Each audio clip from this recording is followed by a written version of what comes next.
Hi, this is Alex, and welcome back to Banging Your Head Until the Right Answer Comes Out.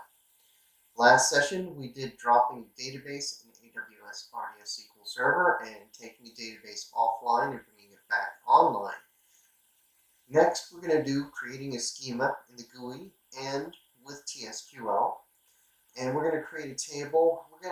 This session is going to be a little bit longer because we're going to create a table with the schema and without the schema.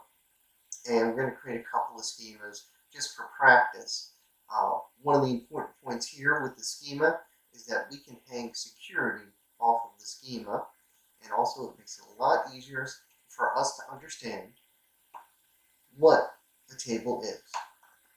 So we're going to go ahead and escape out of there. Click on our remote desktop.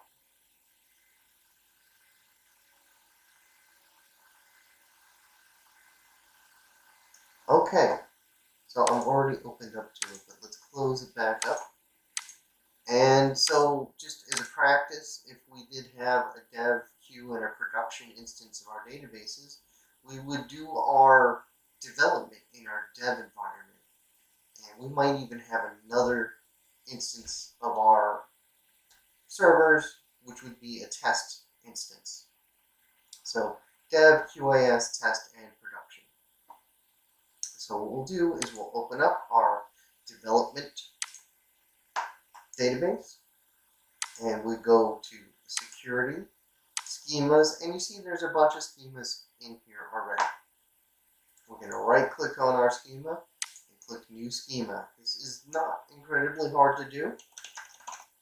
This schema is going to be the customer schema. The owner is going to be DBO.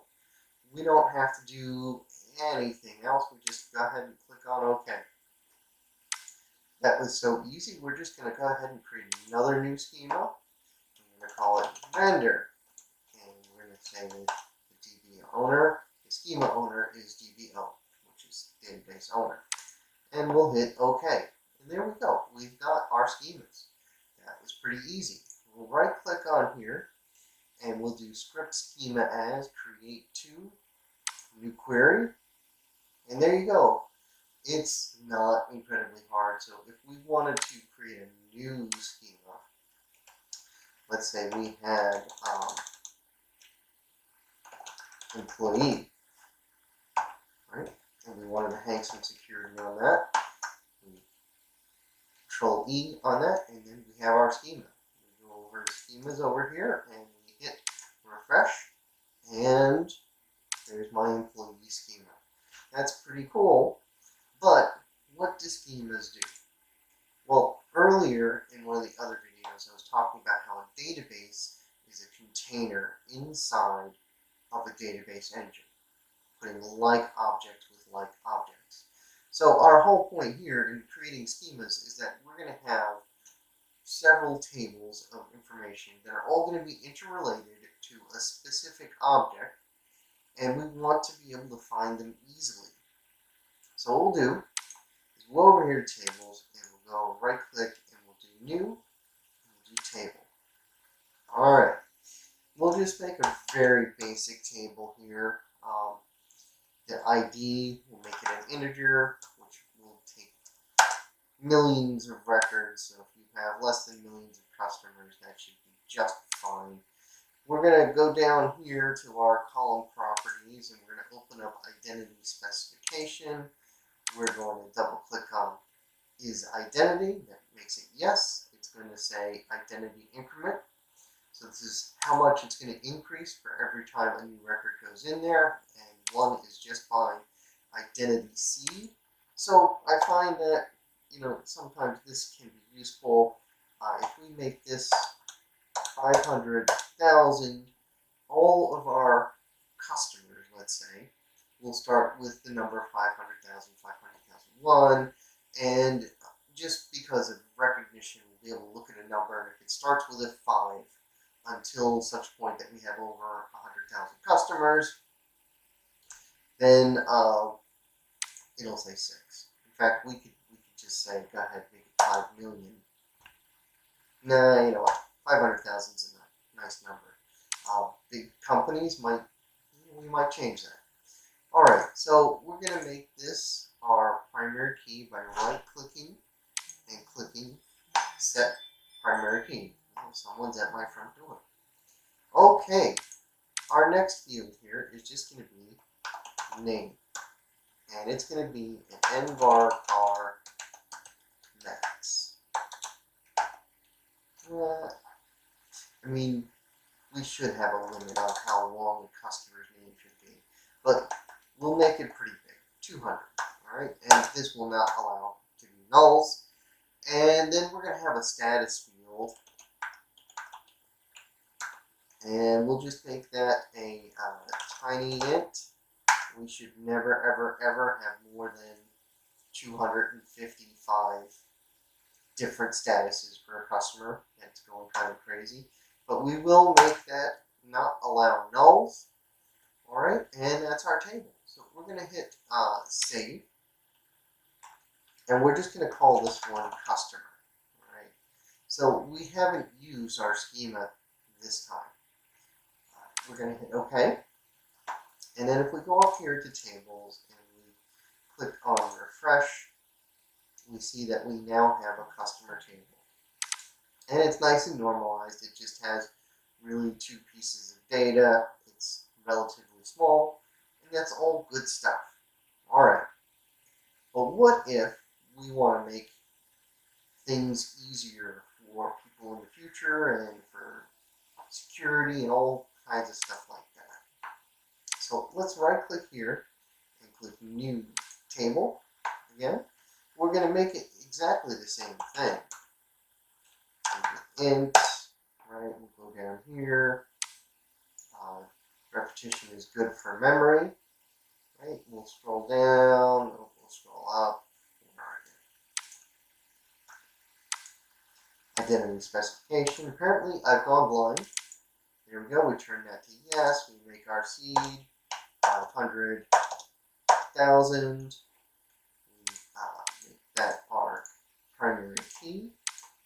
We'll go over here and we'll say name, and we'll say nvarchar 200. There is a reason why I'm using nvarchar. If there is even the remotest possibility that the software will be used in multiple countries, or if there will be foreign characters inside there, you want to use the nvarchar instead of varchar. We do lose out on saving a little bit of space, but being prepared for the future is important.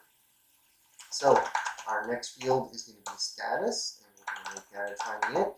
So that's exactly the same thing we did before, but this time we're going to go over here and into the properties panel. Now, if your properties panel is invisible, you would click on View Properties window, and that would bring it up.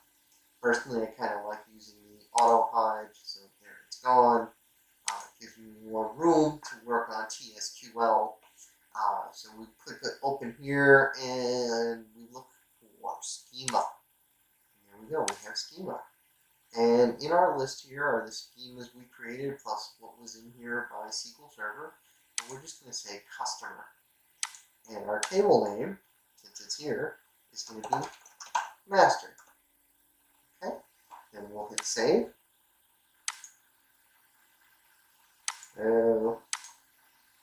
That's right. It's a little weird. Over here can't have focus if you're going to save the table. So now I can click Save Table, and then if I right click on here and click on, no, we don't want to filter. Not yet. So now we have substantially 2 very similar tables. And if I go in and I do New Query, you'll see that they're both the same. We'll go over select statements in a little while.